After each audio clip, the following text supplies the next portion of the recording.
The prep chambers smelled like sweat, iron, and something close to fear. Dozens of alien fighters filled the long room. Some were stretching their thick limbs. Some were sharpening their claws against the stone floor. One large creature near the far wall was simply standing still, letting the weight of its own body do the warming up for it. The noise was constant, growls, hissing, the low rumble of alien vocal cords doing things no translator could fully catch. Nobody was looking at the human in the corner. Dario Reeves sat on a folding metal chair. Not sitting the way fighters sit before a match. Not loose and ready, not tense and coiled. He sat the way a man sits when he is waiting for a late bus. Relaxed, ankles crossed, a battered paper manual open across his knees, its title printed in plain block letters. Basic structural load tolerances, industrial seating, and frame engineering. He turned a page point 3 rows over. A reptilian fighter named Groth watched him for a moment. Groth stood 7 feet tall, covered in layered scales the color of old copper. His claws were thick and curved. His neck was wider than most beings' chests. He had won 11 registered bouts in the last 2 seasons and had not once been knocked down. He looked at the human, looked at the chair, and made a short sound in the back of his throat that his species used instead of laughter. His training partner looked over. Groth just pointed at Dario with one claw. The training partner made the same sound. Dario turned another page. The Varrock trial had been running for 60 years. The rules were simple and had never needed changing because they had always worked. No weapons, no automat, no tools, no external equipment of any kind. Just the body. The arena was a flat circle of pale stone, open to the gallery above, broadcast live to every connected system in the assembly's reach. The winner earned galactic combat honors and, more importantly, a permanent seat on the Assembly Defense Council. It was the most watched event in the political calendar and the most brutal sporting event in recorded history. 41 fighters had entered this cycle. Dario was the only human that he had submitted his entry form 11 weeks ago, filling every field carefully and completely. Under the equipment section, where most fighters wrote nothing, Dario had listed one item: one folding metal chair, personal seating equipment, pre-match use. The processing clerk had read it, checked the rulebook definition of banned equipment, found no conflict, and stamped the form approved. The chair was not a weapon. It was furniture. The rulebook said so, in the sense that it said nothing about furniture at all. Overseer Banu stood at the front of the prep chamber now, reading the final briefing into his audio relay. He was a small, gray-skinned official with tired eyes and a very thick rulebook tucked under one arm. He had been overseeing the Varrock trial for 12 years. He had never seen a chair. All competitors will enter the arena through the East Tunnel, he said. Round assignments have been posted. No weapons, no armor, no tools, no external equipment. Any violation results in immediate disqualification. He paused, glanced at Dario, glanced at the chair, opened his mouth, closed it, and went back to his notes. The chair was not on the ban list. He had checked 3 times that in the upper gallery. Counselor Ureth sat in the officials' viewing box. She was senior assembly staff, calm and sharp, a woman who had watched 41 Varrock trials and thought she had seen every possible variation of violence. She was reading a pre-match summary when her aide leaned over and said quietly, "The human registered a chair." Ureth looked up. "A what?" "A chair. Personal seating equipment." It was approved. Ureth set her summary down. "Show me." The aide pulled up Dario's entry form. Ureth read it. "Read it again." Looked down at the arena floor below, which was still empty. Then she said, very carefully, "Keep the legal team close." 16 systems away, on a small colony station orbiting a dim star, a young woman named Lena Reeves had the broadcast pulled up on her wall screen. She was eating a bowl of rice and watching the pre-match coverage. The commentators were going through the favorites, Groth, Sova, 2 others. Dario's name came up. They showed the chair. They laughed about it, not meanly, just with the easy confidence of people who assumed they understood the situation. Lena did not laugh. She had grown up with Dario. She had watched him work a difficult crowd on a station with nothing but a voice and a table. She had seen him end a fight in a corridor using a door frame and 2 seconds of geometry. She knew what her brother understood about space and weight and the way things fell. She put her bowl down and turned the volume up. Back in the prep chamber, the call came for the first round of fighters to move to the tunnel. Dario closed his manual, folded it, and tucked it into his back pocket. He stood up slowly, the way a man stands when he is not in a hurry because he has already decided what he is going to do. He looked at the chair for a moment. Then he picked it up with one hand, settled the weight of it, and walked toward the tunnel. Groth watched him go. He made the laughing sound again, but this time it was shorter, and he did not look at his training partner after he made it. The tunnel lights came on. Dario walked in. The arena floor was pale and cold under the overhead lights. The stone had been cleaned between seasons, but it still carried the faint marks of old fights, long scrape lines, dark stains that no amount of washing fully removed. The gallery above was packed. Thousands of beings from dozens of species filled every row, their voices layered into a constant low roar that pressed down on the arena like weight. That Dario's opponent for the first round was a fighter named Creel. Creel was not the biggest fighter in the trial. That was Groth. Creel was something different, a wide, low creature from a heavy gravity world, built like a block of dense stone. His limbs were short and thick and ended in bone protrusions that had been worn smooth from years of use. He had the kind of body that did not fall easily and, when it hit you, left a mark that lasted a long time. His record was solid. Not flashy, just effective. He had never lost a first round. He looked at Dario across the arena floor and then looked at the chair. The crowd had been laughing about the chair since the entry forms were posted 2 days ago. It was the kind of joke that spread fast. A human walking into the Varek trial, bringing furniture. The broadcast team had made graphics. One commentator had spent 6 minutes explaining, with visuals, exactly why a chair would be useless in a real fight. The joke had become a theme. There were signs in the gallery.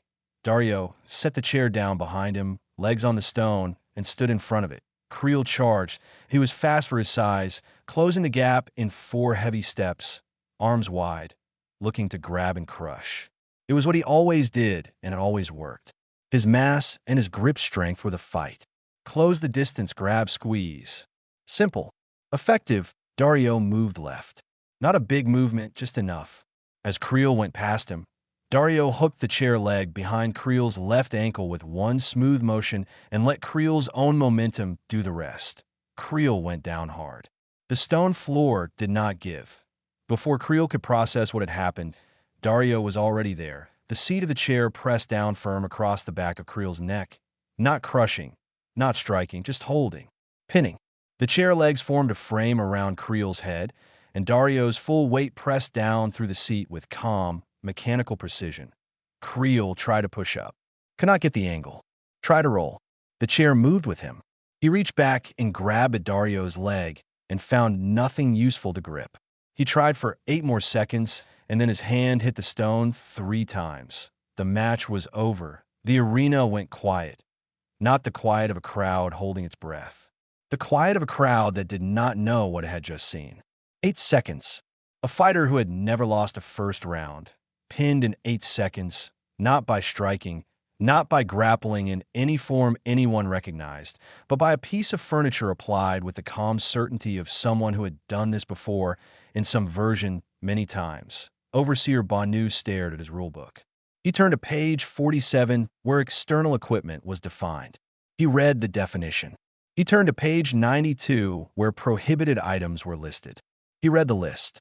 He turned back to page 47. The chair was not there. The chair was not on page 92 either. He closed the rulebook, opened it again, and went back to page 47. Up in the viewing box. Counselor Ureth had leaned so far forward her seat that her aide put a quiet hand near her elbow in case she tipped over. "What did he just do?" she said. "He used the chair as a lever," her aide said, "and then as a pin. In 8 seconds. Yes. Against Creel. Yes." Ureth sat back slowly. She did not speak for a moment. Then, pull every record we have on human security training. Full archive. I want it before the next round. In the broadcast booth, the 2 commentators were doing the thing they did when they had nothing useful to say, talking over each other and not finishing sentences. Replay after replay ran on the screen behind them. The angle from above, the angle from the side, the hook of the chair leg, the pin, Creel's hand hitting the stone. They kept pausing it at different points, pointing at the freeze frame, shaking their heads that on her colony station. Lena watched the replay and simply nodded. She pulled her knees up to her chest and kept watching. Back on the arena floor, Creel had been helped to the edge by the round attendants. He sat there with his hands on his knees, looking at the stone. Not injured badly, just thinking. He looked up once at Dario, who had picked the chair back up and was standing quietly in the center of the arena, waiting for the second round to be called. The crowd was not making jokes about the chair anymore. The signs were still up in the gallery, but nobody was holding them as high. Overseer Benu closed his rulebook for the final time, set it under his arm, and announced the second round with the voice of a man who had started the day certain of things and was now considerably less certain. Dario sat down on the chair and waited. One of the broadcast commentators tried to make a joke about the chair between rounds. Something about human interior decorating. His co-host did not laugh. The crowd did not laugh.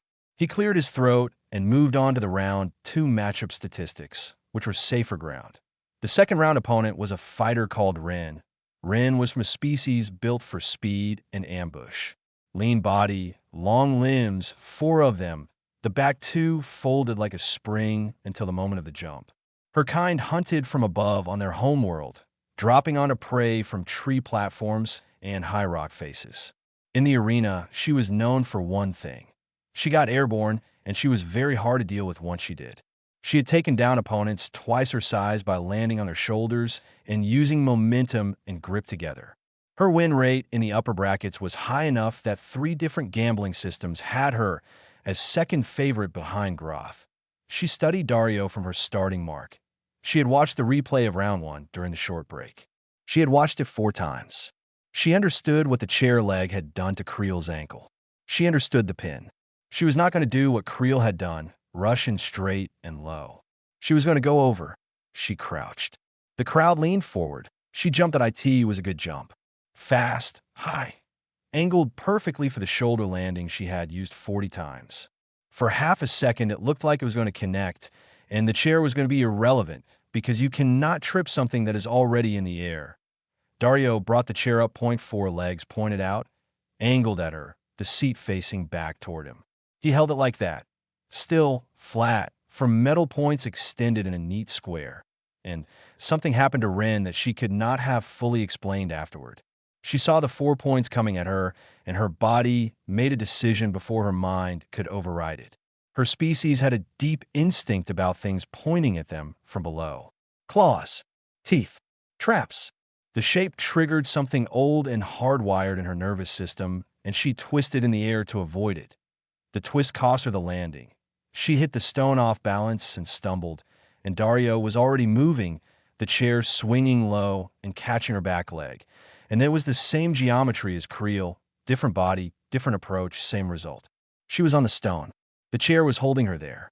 Her hand hit the floor in 12 seconds. The gallery was very quiet again.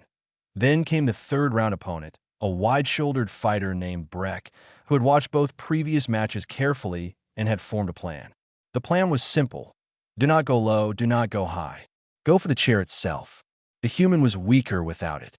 Take the chair away, and it was just a human, and humans did not last long in the Varrock trial without something to help them. Breck was confident in this. He came in at a careful angle. Not charging, measuring. He watched Dario's hands and waited for a moment when the grip was loose that he got his hands on the chair. 2 wide fists closed around the frame, and he pulled. For a moment they stood there, both holding the chair, neither moving. The crowd made a sound. Then Dario let go.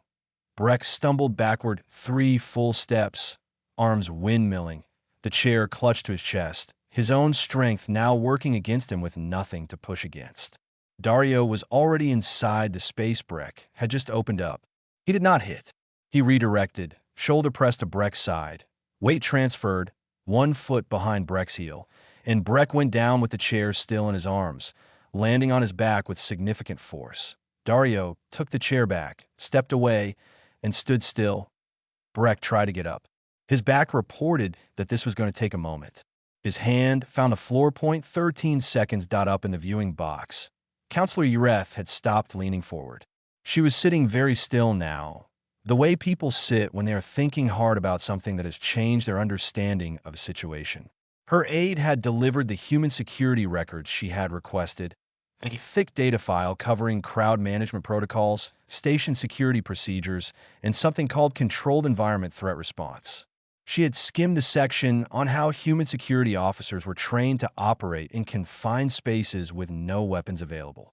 There was a whole chapter on improvised barriers. There was a subsection on using available objects to redirect and control rather than strike. There was a small box of text near the bottom of the subsection that read, "Common objects with high effectiveness scores, chairs, rated high for reach, redirection, and psychological effect." Psychological effect. Ureth looked down at the arena floor where Dario was sitting on his chair, waiting between rounds, completely still, like the calmest person in a very large room. She understood now why the crowd had gone quiet. It was not just the winning. Other fighters won. It was the way the chair stayed in his hands, and the way he used it without anger and without hesitation, like it was simply the correct answer to each question the fight asked. There was no drama in it, no performance. It was just a man in a chair and a very quiet understanding of how things fell. That was what was filling the arena now. Not noise, not excitement, fear. Breck sat against the arena wall and stared at the stone floor and did not look at the chair. The semi-final pairing went up on the gallery display board, and the noise in the arena changed register. Not louder, different.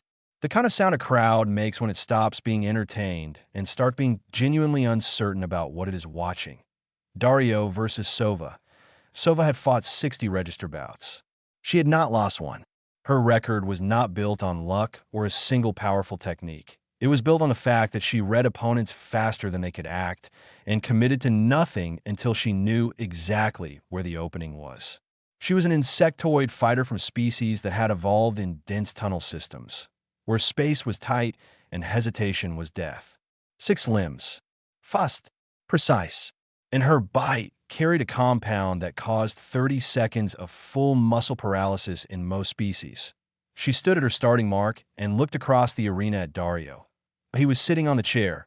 She had watched every replay of his previous 3 matches during the break. She had watched them without expression, which was how she watched most things. She had noted the ankle hook, the airborne redirect, the pull and release against Breck. She had noted the calm. She had also noted that in every match, Dario's eyes did not track the body. They tracked the weight. He always watched where the balance was, not where the hands were. That was trained behavior. That was specific. She was not afraid of the chair. She had decided this before she walked out, but she did not walk in fast. She circled. Long, wide circles around the outside of the arena floor, testing the space, keeping 12 feet between them. Dario rotated with her, slowly, always keeping 2 chair legs pointed in her direction. Not aggressive, just oriented, like a compass needle. The crowd watched. Sova probed with a fast diagonal move, not committed, just testing reaction. Dario shifted the chair angle and held. She pulled back, circled again, probed from the other side. Same response. She was building a map of his reactions, and he was letting her, which meant either he was confident enough in his defense to allow it, or he was mapping her too. She decided he was mapping her too. She came in from the left on the 4th probe, but this time she did not pull back. 2 of her middle limbs went for the chair frame, and 2 went for Dario directly. She was fast enough that the split approach was real. He could not address both at once, that he addressed the chair threat first. She got a hit in. A solid one. Her upper limb catching him across the left shoulder with enough force to turn him. She felt the impact and pressed the angle. Her jaw opened for the bite. Dario dropped his chin, collar up. Her bite closed on a folded length of thick gray cloth wrapped around his collar. Pre-treated, close-woven, the kind used in chemical filter applications. Rated for most contact compounds.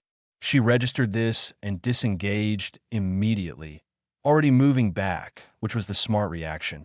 But moving back cost her the space. Dario had used the shoulder hit to redirect, not resist.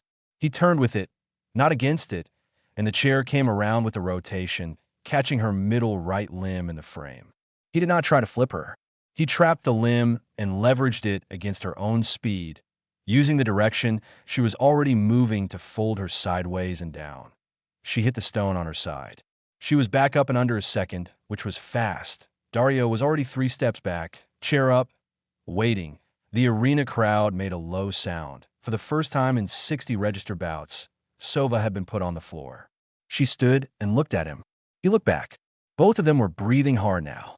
The chair had one leg slightly bent from the exchange. She tried a different approach.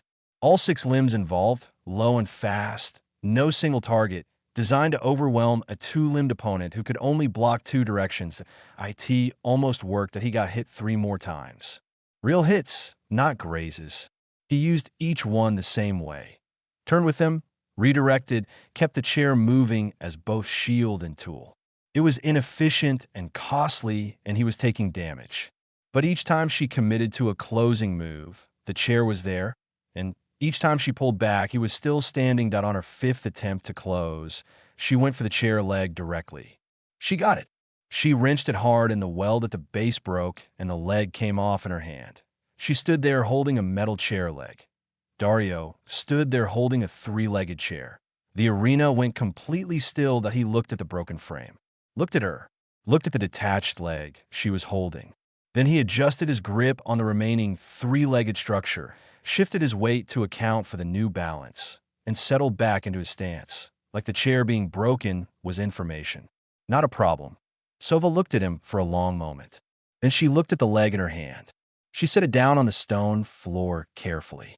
She straightened up, and they went back to circling point. 4 minutes later, it was over. Sova was sitting against the arena wall, not badly injured, just finished. She looked at Dario, who had sat down on his 3-legged chair, which he had balanced by leaning slightly to the right. She said, "You are a very strange creature." He said, "Yeah, we hear that a lot." She nodded once, like that was a satisfying answer. Groth did not sleep during the break between the semi-final and the final. That he spent the time watching replays. That he watched the Creel match first. The ankle hook, the pin, 8 seconds. He watched the Ren match. The 4 legs pointed upward, the instinct response, 12 seconds. He watched Breck grab the chair and get used against himself in 13 seconds. Then he watched the Sova match 3 times, pausing on the moment the chair leg broke and Dario adjusted his grip without stepping back. Groth was not unintelligent. He had not won 11 consecutive bouts by walking in without a plan. He sat in the prep chamber, alone now. His training partner had left after the semifinal, and he worked through the problem the way he worked through all problems. Methodically. Honestly, the chair was a reach extender. It filled space. It redirected. It did not need strength to work because it used the opponent's strength. Going fast was a risk. Ren was faster than Groth, and she still lost. Grabbing the chair was a risk. Breck was stronger than Groth, and he still lost. Closing carefully was a risk. Sova was smarter than most, and she still lost. Groth sat with that for a while. Then he stood up and walked in the arena tunnel, and the crowd noise hit him like a wall, and he did not let himself think about it anymore. Thinking was done. Now it was just the stone and the space and the opponent. Dario was already on the arena floor when Groth arrived at his starting mark. He stood there with a broken chair in both hands, 3 legs and a bent frame. One corner of the seat folded from the fight with Sova. It looked like something that should have been thrown away. He held it the same way he had held it when it was new. Groth looked at the chair. The chair was smaller than him. The human was smaller than him. He was going to have to be very careful about what he did with that size advantage, because every fighter who had tried to use size in a direct line had ended up on the stone. He did not rush. He took 3 steps forward and stopped. Testing distance. Dario did not move, but the chair angled slightly toward him. Groth moved left, and the chair tracked him. He moved right. The chair tracked him. The human was not watching his face. He was watching his hips, the weight. Groth had studied enough about human behavior in the last hour to know what that meant. He changed his approach. Instead of moving from the hips, he shifted from the shoulders, a false signal designed to draw a reaction. Dario did not react. He just watched. Groth tried it again. Dario waited, Groth committed to a charge. Not the full-speed, uncontrolled rush. A hard, angle drive, low and wide, designed to get inside the chair's reach before it could be used. He was fast. For his size, genuinely fast. He covered the ground in 3 steps. The chair came up. He drove through it. The impact was real, and it hit Dario hard, and Dario slid back on the stone, boots scraping. The chair frame compressed between them, and for a moment it looked finished. Groth's mass had delivered. Dario was going backward, but Dario did not fall. That he planted his left foot and used the slide to feed Groth's momentum past him at an angle, the chair frame acting as a guide rail between their bodies, deflecting the line of 4 sideways instead of absorbing it directly. Groth's drive went diagonal, and his feet crossed, and he stumbled 3 steps for steps and hit the arena wall with his shoulder, not down, but off balance and facing the wrong direction. He turned. Dario was already back in the center, breathing hard. The chair frame bent further now, one arm of it hanging at a bad angle. His shoulder was going to hurt tomorrow, but he was standing. They looked at each other. The crowd was completely silent. Groth said, "What is that thing?" Dario said, "A chair." Groth looked at it. "It is broken." Dario said, "Still works." Groth took a long breath. Then he came in again, this time slower, no false signals, no rushing. "Testing contact." They exchanged, Groth claws against the chair frame. The chair frame redirecting, Dario absorbing a hit to the side and turning with it. The chair catching Groth's follow-up and pushing it wide. Back and forth, measured, careful. Neither of them was performing for the crowd. They were just working. It went on for 3 minutes. Then Groth tried to cross over, a diagonal step designed to get behind Dario's chair arm. Dario read it. The step he used was the one his training manual called diagonal transfer. Weight moving from the lead foot through the hip across to the trailing foot, a simple security school technique for redirecting a moving body. Groth's own forward drive became the problem. Dario's foot went behind his heel. Groth went down with significant force, his armored back hitting the stone, and the impact moved through the arena floor enough that the gallery benches vibrated. He tried to rise. He got to one knee. His hand touched the floor. The arena noise came back all at once, a wave of it, crashing down from the gallery in a shape that was not cheering and not screaming, but something between. The sound of thousands of people processing something they had not expected and did not have a word for yet. Dario stood in the center of the arena. He was holding the broken chair. He did not raise it. He just stood there, breathing, and waited. The broadcast team was still arguing when the ceremony began. One commentator was saying the chair should be classified as a weapon and the result should be reviewed. The other was saying the chair was furniture and the result stood. The third, who had been quiet for most of the final, said, "I think the chair is not the point." The other 2 stopped arguing and looked at him. He did not elaborate. He just watched the arena floor. Overseer Banu read the result into the official record in a flat, careful voice, the voice of a man choosing each word with the awareness that it was going into the permanent archive. He announced Dario Reeves as the winner of the 61st Varrock trial and the new holder of a seat on the Assembly Defense Council. He paused once, just slightly, after the word winner, as if expecting a challenge from somewhere. None came. The rulebook still did not list chairs. The ceremony was short. A formal band played. Officials lined up. Dario stood at the front with the broken chair still in his hand because no one had told him to put it down and he had not thought to. He accepted the ceremonial marker that signified his council seat. He said thank you. He stood for the broadcast image. He looked exactly the same as he had looked in the prep chamber that morning. Calm, unhurried, like a man waiting for a late bus. The gallery applause was loud, but uncertain in its shape. It was not the kind of applause that came from pure excitement. It was the kind that came from not knowing what else to do. Counselor Ureth found him in a side corridor after the ceremony, before the formal reception. She was alone, which was unusual for someone of her position. She looked at him for a moment and then looked at the broken chair, which he had set down beside him against the corridor wall. She said, "Did you plan all of it from the beginning?" Dario thought about that. He said, "Not all of it. The chair was always the plan. The rest I figured out as it happened." The collar. The filter cloth. Listed on my entry form, he said. Personal protective clothing. Ureth was quiet for a moment. Then, we have never seen a combatant use furniture before. In 61 cycles. Humans have been doing it for a long time, Dario said. Anywhere there is a threat and no weapons available. A chair, a table, a fire extinguisher. Whatever is there. You learn to look at the room instead of your hands. Ureth looked at him steadily. That is either the wisest thing I have heard this season or the most unsettling. Dario said, for us, those are usually the same thing. She almost smiled. Not quite. She said, your council seat is confirmed. The first meeting is in 6 days. I would suggest bringing something to sit on.